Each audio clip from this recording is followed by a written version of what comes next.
It was a Tuesday afternoon, and the air between us felt exactly how it always did, warm, familiar, and completely safe. We were talking about a small favor, a tiny request for my time, and I did something I rarely do. I said no. I didn't say it with an attitude or an edge. I said it gently, with a smile, fully assuming the foundation we'd built over months could handle, a single brick being out of place. But the shift was instantaneous. The smile didn't drop, it froze. The conversation continued, but the texture had changed. It went from velvet to sandpaper in a heartbeat. Over the next few days, the good morning texts arrived later, then stopped altogether. When I did see them, the warmth had been replaced by a clinical, polite distance that felt colder than any screaming match ever could.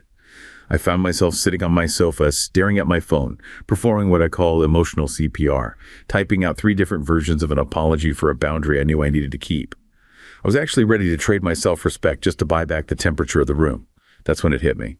I wasn't losing a soulmate. I was watching an access-denied screen pop up in real time. What I realized in that silence is something no one warned you about. Some people don't actually love you. They love the version of you that never says no. They aren't attracted to your soul. They are attracted to your availability. And once that availability has a limit, the love evaporates. It leaves you with a haunting question that we're going to untangle today. If saying no cost you the relationship, was there ever a relationship there to begin with, or were you just a service that finally went out of business? That narrative and the silence that follows it delivers a profound shockwave that we feel not just emotionally, but deep in our psychological foundation. The realization that the safety and affection were contingent on your compliances. It's shattering. Our mission today is to move well beyond the anecdote and really examine the entire architecture of this dynamic. We're going to do a deep dive into the sources to understand the harsh truth about conditional love versus authentic connection. We'll explore what happens when affection withdrawal becomes a tactic designed to coerce, and how that reveals a relationship built entirely on performance. The intense psychological toll of realizing that your love was essentially a transaction that could be instantly terminated. That's what we have to understand first. We need to dissect the grief, the self-doubt, and the manipulative strategies that are deployed the moment availability is limited. Okay, so let's unpack this specialized grief, because it feels fundamentally different from losing a relationship due to, mutual growth or normal conflict. What I felt, and what I know so many listeners feel in that moment, is this deep internal conflict.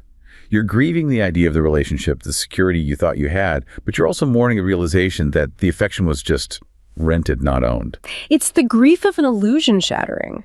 That realization that the stability you depended on was merely convenient, requiring your constant effort to maintain the conditions of their approval. This is precisely where the self-doubt floods in, because the instantaneous emotional withdrawal, that shift from velvet to sandpaper, it triggers an internal negotiation. Our brain, which is just desperate for safety, starts calculating the cost of restoring the peace. You ask yourself, was my no too severe? Could I have phrased that boundary better? You start trying to calculate the minimum amount of self-respect you have to sacrifice just to buy back the temperature of the room to restore that feeling of safety and affection. It's almost an immediate response to try and repair the contract, even though you were the one who established a healthy boundary in the first place. You instinctively want to smooth it all over. But the cold shoulder itself is the most powerful tool to stop you from asserting yourself again. That's right. And that cold shoulder is often a tactical response. It's designed to be instantly punishing. Consider the story of Sarah. She was the anchor in her 3-year relationship, the default solver of emotional crises and logistical nightmares. She was the one managing the calendar, reminding him of important dates, soothing his stress after work. She was just perpetually available. One evening, exhausted after a particularly demanding week, she set a very clear, calm boundary. She could not host her partner's extended family for an upcoming holiday weekend. She didn't argue or get aggressive. She just stated a personal need for rest and space. So she asserted a need that conflicted with his expectation of her service. And the response was not a discussion. It wasn't a healthy conflict where feelings were shared. It was instant cold withdrawal. Her partner didn't raise his voice or argue the point. Instead, he just went clinically cold. He stopped making eye contact, withdrew all forms of casual touch, the arm around the shoulder, holding hands, and just treated her like a roommate. Or even a stranger. The emotional warmth that had defined their relationship just evaporated immediately. And that distinction is so crucial. It wasn't an organic disagreement about holiday plans. It was a clear strategy. It was designed to bring her back into line. Exactly. This tactical response to non-compliance is the key indicator. The love she thought she had was essentially a reward system tied to her availability and her compliance. The second that supply, her ready service and emotional labor, was cut off, the reward system shut down instantly. And what's the long-term psychological fallout from dealing with this constant pattern? It's that heavy blanket of self-doubt. When a boundary leads to such swift and chilling withdrawal, it's not an accident. It's a strategy designed to make the boundary setter question their own sanity, their choices. It forces them into this exhausting cycle of negotiating their own self-respect. What we see revealed in these moments is the fundamental conditionality of the connection. It is painful information to receive, but you have to internalize this truth. You didn't break a healthy connection, you simply revealed the fragility of a conditional one. And that realization, painful as it is the first step towards psychological freedom and, self-trust. Moving from that personal experience to the larger context, we have to address how this mechanism of conditional love and compliance cuts so much deeper for women. It feels like this pressure is culturally enforced, which just intensifies the penalty for saying no. It absolutely is intensified because of these embedded societal expectations. Our culture often values women and anyone socialized in traditionally female roles based on their emotional availability, their ease of access, and their rapid compliance with the needs of others. This creates an implicit, often unspoken, societal expectation that women have. Well, almost no right to boundaries. Their value is tied to being nurturing, approachable, and accommodating in nearly every circumstance. And that pressure results in women constantly providing emotional labor and support, which means boundaries aren't just difficult to set, they often become too malleable, or they're just sacrificed entirely. And it's usually rationalized under the banner of being a good wife or a good friend or just being kind. And the cost of that perpetual emotional generosity is enormous. We can call it the compliance tax. Think about Elena. She became the default emotional dumping ground for everyone in her life, friends, family, colleagues. She was just drowning in the weight of listening to other people's trauma and crises while her own mental health was rapidly failing. Finally, she recognized she had nothing left to give and implemented a very simple boundary. I'm not in a space to listen to heavy topics right now. I need to focus on my own capacity. Oh, I can already hear the collective sigh of disappointment from everyone who depended on her. Exactly. She wasn't met with concern or understanding. She was instantly labeled cold, selfish, and accused of having changed into someone difficult. The people who relied on her for emotional regulation began to pull away, frustrated that their easiest source of support had suddenly dried up. Her story profoundly illustrates that when she stopped being a bottomless well of emotional labor, she was viewed as deficient or broken, rather than as a healthy individual who was managing her own capacity. So the issue isn't the boundary itself or a lack of kindness from her. The issue is the reaction, which exposes this entrenched sense of entitlement from the people who are taking from her. That's the core truth. The discomfort others feel when you set a boundary is fundamentally a reflection of their entitlement and their established, often unconscious expectation of your perpetual availability. It is not a reflection of your lack of empathy or kindness. Maintaining that boundary, especially if your past value was tied directly to your compliance, often means enduring a difficult period of being perceived as the villain in someone else's story. It is a heavy psychological price, but it's necessary to reclaim your own emotional space and sovereignty. That provides the perfect context to analyze the root structure here, conditional love. If this is the structure, how do we spot it? And how is it fundamentally different from an authentic connection? We have to be really precise in our definitions here.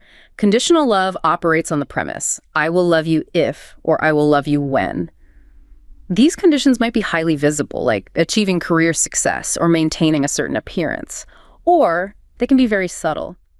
I love you if you are easygoing, if you don't challenge my decisions, if you manage the children without causing me stress, or if you just read the room correctly and prioritize my comfort. And what makes it so confusing is that when those conditions are met, the affection feels real. It's hard to reconcile the warmth you receive one day with the sudden, icy withdrawal the next. The warmth is genuine in the specific moments those conditions are satisfied, but the dynamic inherently creates a performance-based identity. Your core self-worth becomes entirely contingent on meeting these external expectations and standards set by the other person. If you grew up learning conditional love, you learn to equate acceptance with performance, and that leads to perpetual anxiety, perfectionism, and self-monitoring in adulthood. That sounds absolutely exhausting. You're forced into constant emotional hypervigilance. What does that actually look like in daily life for the person on the receiving end of that?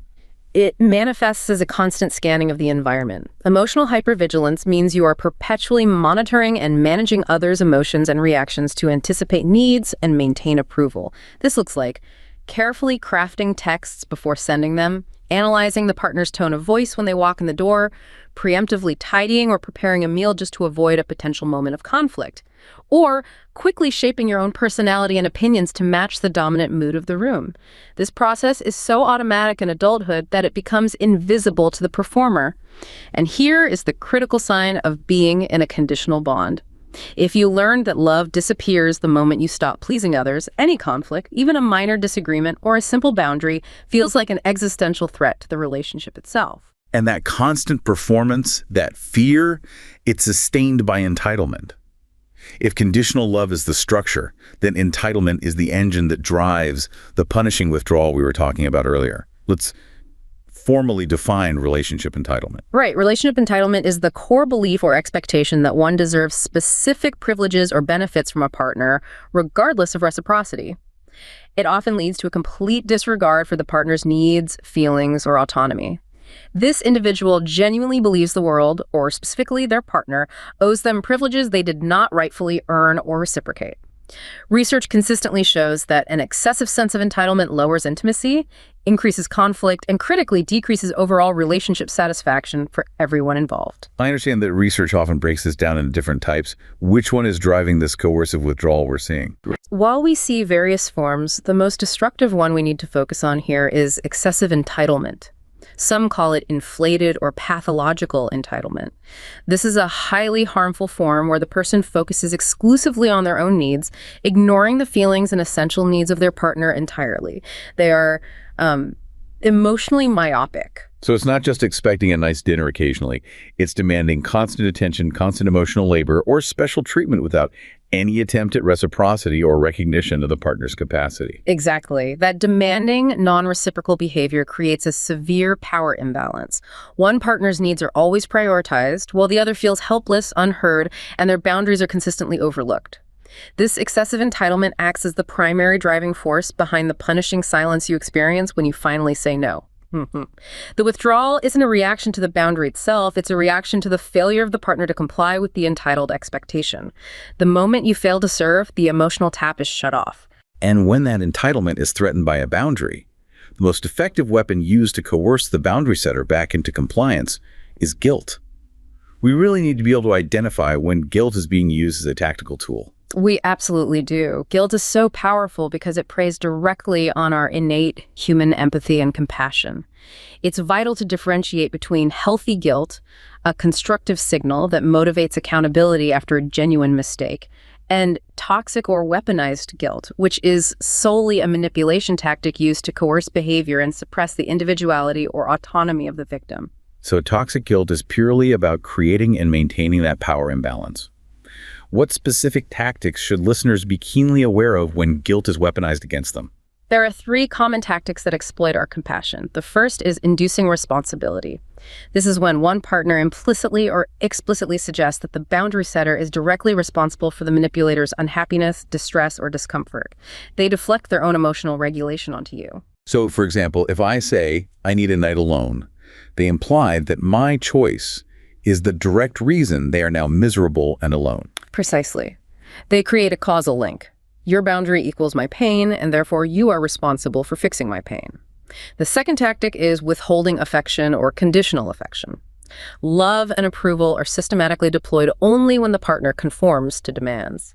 This reinforces the conditional nature of the bond and makes the boundary setter constantly crave the reward of affection, which compels them back into servitude. And the third one is the classic, where the past is leveraged against the present. That's creating indebtedness. This involves constant reminders of perceived sacrifices or past favors to pressure compliance in the present. The internal script sounds like, remember when I did this huge thing for you? I gave up so much for you, the least you can do is sacrifice this one small boundary for me. The debt is never actually paid off, of course. The moment a boundary is asserted, that debt is instantly called in and the boundary disappears under the weight of historical obligation. Can you give a few more concrete, real-world examples of how this weaponized guilt sounds in day-to-day conversation? Certainly. Beyond the example of the husband demanding all free time, think about scenarios involving a career or self-improvement. A partner might say, I know you want to go back to school, but if you truly prioritized our family, you wouldn't take on something that drains your time and attention from us. That uses guilt over familial responsibility to suppress the partner's professional ambition. Or, you know how stressed I get when the house isn't perfect? If you loved me, you'd make sure everything is always tidy so I don't have to worry. This transfers their anxiety onto the partner as an obligation of love. And we mentioned this can escalate into highly serious emotional blackmail. Yes. The most extreme and dangerous form of weaponized guilt is emotional blackmail, such as threatening self-harm if the boundary setter leaves the relationship or maintains their distance. This tactic places the crushing, unbearable burden of the manipulator's entire emotional well-being and, potentially, their survival directly onto the person setting the boundary. It makes it virtually impossible for the boundary setter to prioritize their own safety, needs, or choices without feeling like they are committing an immoral act. When toxic guilt is so effective, how does a listener quickly discern between genuine healthy regret, where they might genuinely feel bad for upsetting someone, and a toxic tactic being deployed against their boundary? That is a critical question. The key difference lies in the outcome the guilt is designed to achieve. Healthy guilt is usually internal and prompts self-reflection and a desire to make amends for a legitimate wrongdoing. Toxic guilt is external and is used to induce a specific behavior, namely compliance. If you feel compelled to break your boundary or apologize for your needs just to stop the other person's visible distress, that is toxic.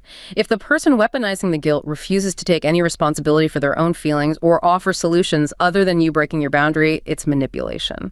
This entire structure of fear, obligation, and guilt FOG is clearly designed to undermine the victim's autonomy. It is the perfect manipulation tactic. The FOG acronym, fear, obligation, or guilt, is used specifically to control personal choices and fundamentally undermine autonomy. We see related tactics like gaslighting woven in, where the manipulator denies or distorts facts to make the victim doubt their own perception of reality. This confusion makes you more susceptible to feeling self-blame and guilt. Weaponized guilt consistently erodes trust, it breeds deep resentment, and is a clear hallmark of emotional abuse. It has no constructive place in healthy relationships built on mutual respect and equality. So if we accept that saying no will trigger this mechanism of weaponized guilt and withdrawal, our objective has to shift. We have to move away from trying to negotiate the terms of love and instead focus on establishing the accuracy of the situation. That is the essential shift. We move from negotiation to accuracy. We must reinforce the core truth. What leaves after a clean, clear no is not authentic love or genuine connection. It's the underlying entitlement. And entitlement, by its very definition, is fundamentally incompatible with true intimacy. Intimacy requires mutual respect, vulnerability, and reciprocity. Entitlement demands control and subjugation. And when that silence comes, we have to consciously resist the urge to fill it or chase reassurance or apologize. The essential stance is that a clean no stands alone. You do not owe an explanation or an apology for your boundaries. The silence, the cold shoulder, the instant distance, that is not a failure on your part. That silence is merely information. It serves as a high-quality filter. It reveals with undeniable clarity the conditional nature of the bond that existed. If you chase them to apologize or explain the boundary away, you teach the manipulator two things: that your boundaries are negotiable and that their withdrawal tactic works effectively. That takes an incredible amount of internal fortitude, especially if you've been trained since childhood to believe that silence and anger equal abandonment. Let's talk about practical tools for holding that ground. The art of the clean no that doesn't buckle under pressure. The first tool is critical for managing the internal chaos. Name the shift, not the fear. When you sense the withdrawal, the immediate emotional reflex is to panic and chase reassurance. That internal voice screams, did I upset them? Are they mad? Is the relationship over? And the impulse is to immediately try to fix it, which, as we established, just hands over all your power. Precisely. Instead, you must name the distance without chasing the fix. Internally or externally, you shift your phrasing. Instead of saying, I'm so sorry I upset you, I was wondering if we could talk about what happened, which is chasing. You shift to an observation. I noticed there's some distance between us since I set my boundary. I wanted to name that observation without feeling the need to fix the distance for you. This demonstrates sovereignty. You acknowledge the emotional reality without surrendering your self-respect to buy back their affection. That's empowering, because you are observing the data, not negotiating the emotional cost. What about tool number 2? That one tackles the intense internal panic. Tool number 2 is separate discomfort from danger. When you've spent years maintaining emotional hypervigilance and performing for approval, stepping out of that established unhealthy pattern by setting a boundary is incredibly uncomfortable. Your brain registers this discomfort because it's unfamiliar territory. That feeling of unease might be interpreted by your body as a major threat or danger, even if you are physically safe. You have to intellectually separate the two by asking yourself, am I physically unsafe right now, or am I just unfamiliar with the feeling of choosing myself? It's almost like a withdrawal symptom from a toxic pattern. That's an excellent analogy. Feeling uneasy after asserting a boundary is often the sensation of stepping out of an old, codependent, or unhealthy pattern. It is not a sign that your action was wrong. It is a sign that you are challenging years of learned behavior. Clarity calms the body. If you can logically identify the source of the discomfort as unfamiliarity, not imminent danger, you can stabilize yourself. The third tool focuses on the integrity of the boundary itself. Don't soften a boundary to save a bond. This is crucial for teaching others how to genuinely treat you. If you set a clean no and then immediately compensate emotionally, energetically, or verbally, you negate the power of the original boundary.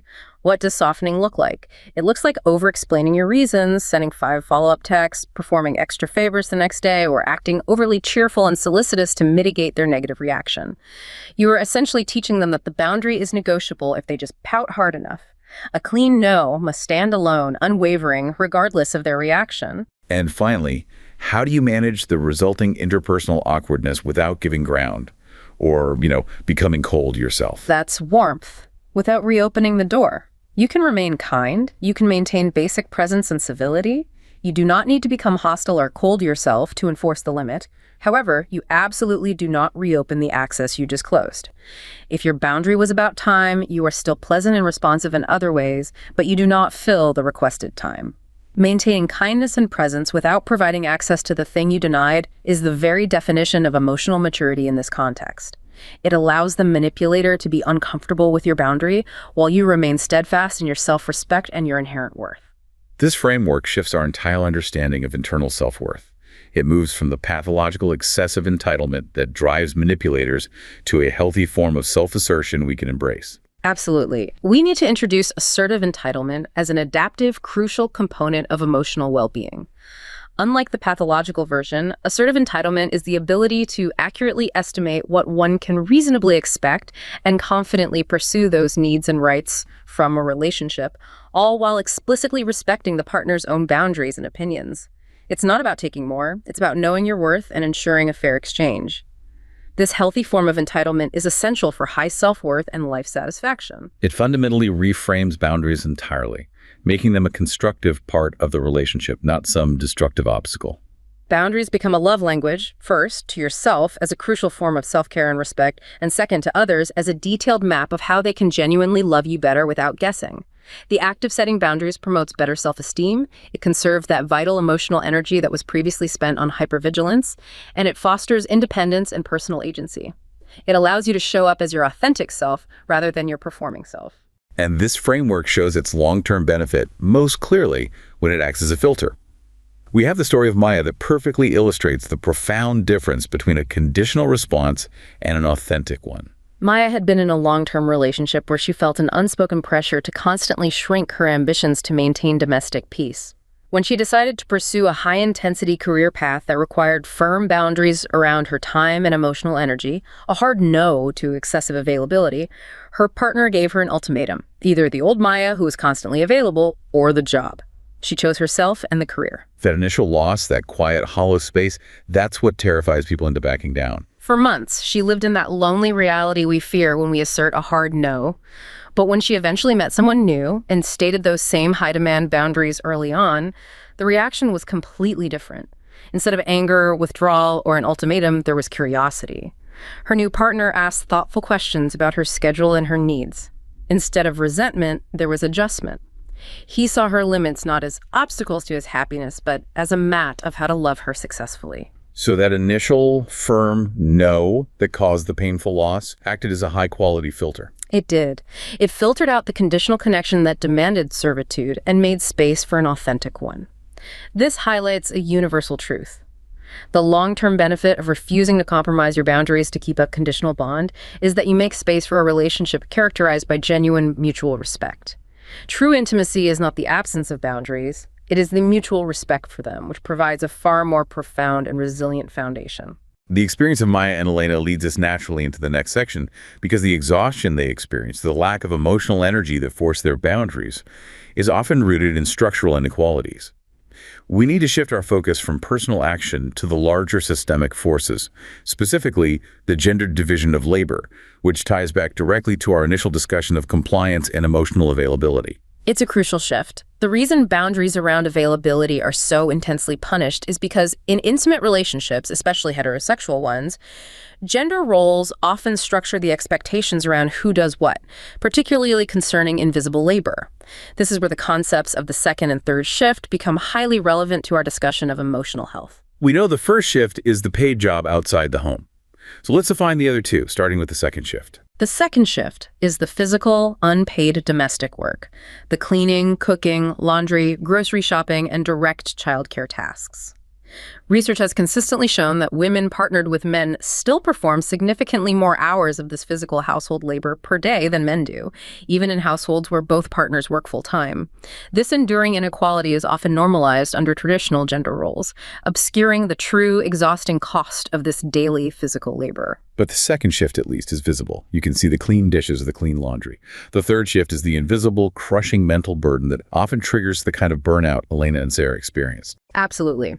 The third shift is the hidden cognitive and emotional load.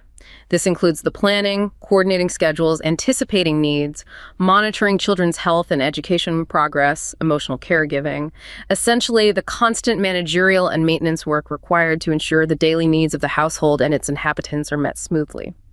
It has three defining characteristics that make it so exhausting. It is invisible to others, it is boundaryless, meaning it can intrude during work, leisure, or sleep, and it is enduring, connected to the constant, never-ending care for loved ones. And the data confirms this burden is overwhelmingly gendered. We have compelling data from the study on divorced Icelandic women. The findings are stark. This study looks specifically at the allocation of cognitive and emotional work, the third shift in former marriages. A massive majority, 88.1% of divorced Icelandic women, reported carrying the cognitive and emotional work in their relationships. And to clarify the intensity, 64.2% of those women stated they carried a very high level of this invisible labor. When that labor is hidden, it often doesn't receive validation or acknowledgement or even payment, which leads directly to that profound exhaustion and resentment. That lack of recognition, combined with the extreme imbalance, leads to predictable negative consequences. Deep feelings of being unvalued, relationship burnout, emotional exhaustion, and a strong correlation with overall marital dissatisfaction. The study confirmed this correlation unequivocally. Those who reported a very unequal division of labor in their former marriage were overwhelmingly more likely to report deep dissatisfaction. This inequality in both the physical, second shift, and mental, third shift labor leads to a keen sense of inequity, which, according to equity theory, creates a negative emotional response because they feel they are contributing far more than they are benefiting. So while we know that emotional work supportive listening, regulating tension, nurturing, is primarily considered a gendered obligation, and that this imbalance causes deep dissatisfaction, our source material suggests that simply sharing the labor isn't enough to guarantee satisfaction. There's a crucial psychological filter involved. Here is where the deep dive gets really complex and interesting. Relationship satisfaction isn't solely predicted by how much emotion work is being done by each partner. It is crucially affected by how that work is interpreted through the lens of deeply ingrained gender ideology. We have to introduce the concept of ambivalence toward men, AMI, to understand this. Ambivalence toward men. So that's essentially measuring the coexisting, often conflicted beliefs women hold about men in society. Yes. It measures the simultaneous presence of two distinct beliefs. First, hostile ambivalence, which consists of negative, resentful views of male power and perceived dominance. Second, benevolent ambivalence, which consists of positive, but often patronizing stereotypes, seeing men as essential protectors and providers who must be taken care of. When we analyze the division of emotion work through this complex lens, the findings are incredibly nuanced and counterintuitive. The study looked at the three-way interaction: the woman's emotion work, the male partner's emotion work, and her level of ambivalence. What was the critical finding? The study found a highly significant three-way interaction, demonstrating that relationship satisfaction is not a simple equation. No single factor, not her effort, not his effort, and not her general bias predicted satisfaction on its own. They all combined in a very specific way. Let's look at the confusing result first, where satisfaction did not increase despite mutual effort. When a woman's ambivalence toward men was high, greater amounts of personal emotion work did not predict higher satisfaction, regardless of the partner's contribution. If both she and her partner were contributing high emotional work, her satisfaction actually descriptively decreased. But isn't the whole goal mutual effort and shared labor? Right. Why would the source material suggest that, for some women, mutual effort actively works against satisfaction? It speaks to the power of internalized schemas. High ambivalence, especially the hostile component, often involves underlying resentment or distrust regarding gender roles. The woman may interpret her male partner's high contribution of traditionally female-gendered labor, the emotion work, as non-conforming, inadequate, or even threatening to her sense of control over that domain. If she holds highly traditional or conflicted views, she might resent the necessity of her own high emotional labor in the first place, or feel that men cannot perform this type of care authentically. The effort doesn't count the same way toward satisfaction because it conflicts with her internalized gender ideology. She is receiving care, but her high ambivalence is a psychological filter that prevents her from deriving satisfaction from it. It's fascinating. The internal belief system actually filters out the positive impact of the external reality. So, under what conditions did we see satisfaction finally increase? Significantly, relationship satisfaction increased only when three conditions were met simultaneously. First, the woman was contributing high levels of her own emotion work. Second, she perceived her male partner as doing high amounts of emotion work. And third, her ambivalence toward men was low. That is a powerful finding. True, mutual satisfaction from shared labor depends absolutely on the absence of rigid, conflicted gender expectations. You have to shed that high ambivalence to receive the psychological benefit of the shared labor. Precisely. Women with fewer negative or conflicting views toward men low ambivalence are psychologically more receptive to the work done by their partners and feel more fulfilled by those mutual contributions. This configuration reflects a truly egalitarian relationship, one where the emotional labor dynamic is interpreted positively because it aligns with a non-conflicted view of shared partnership. It highlights a profound insight. Addressing relationship dissatisfaction involves not just redistributing tasks, but also unpacking underlying internalized gender role expectations that act as barriers to perceiving equality. Finally, let's look at how generational shifts are changing the tolerance for this structural inequity. The Icelandic divorce study provided a fascinating look at age and divorce decisions tied to the division of labor. While dissatisfaction with unequal labor was widespread across all age groups of divorced women, there was a statistically significant difference when it came to translating that dissatisfaction into the final decision to end the marriage. Younger women were the demographic driving that change, correct? Yes. Younger women, aged 25 to 40, were statistically significantly more likely to cite disagreements over the division of labor, the imbalance of the second and third shift, as a primary factor in their decision to divorce, compared to older women, those aged 41 and up. So the burden is felt across all generations, but the younger demographic is translating that deep-seated dissatisfaction into assertive action. It suggests a fundamental shift in acceptable boundaries. A more liberal worldview, typical of younger generations, may result in far less tolerance for this inequity. They are acutely aware of the invisible labor, the third shift, and they are willing to end a relationship over that structural imbalance. They are essentially setting a hard systemic boundary. This level of labor imbalance is a deal breaker for my mental health and well-being. This entire deep dive brings us back full circle to that initial moment, that velvet turning to sandpaper. We realize the emotional price of saying no is the grief of witnessing conditional love retreat from your life. And the incredible clarity that follows. We must anchor ourselves to this realization. When a clear boundary is set, the thing that retreats is not genuine love or intimacy, but the entitlement that was masquerading as love. Authentic connection does not punish boundaries. It adjusts to them, as Maya's story demonstrated. The long-term benefit of filtering out those conditional connections, those services that go out of business the moment you change your terms, is the foundation of genuine intimacy, built on mutual respect and shared capacity. When you stop performing emotional CPR to try and buy back the temperature of the room, you are prioritizing self-respect over borrowed, conditional affection. When you stop bargaining with your boundaries, you don't end up alone. You end up accurate about the true nature of the love you receive. And that clarity and self-trust lasts longer than any conditional bond ever could.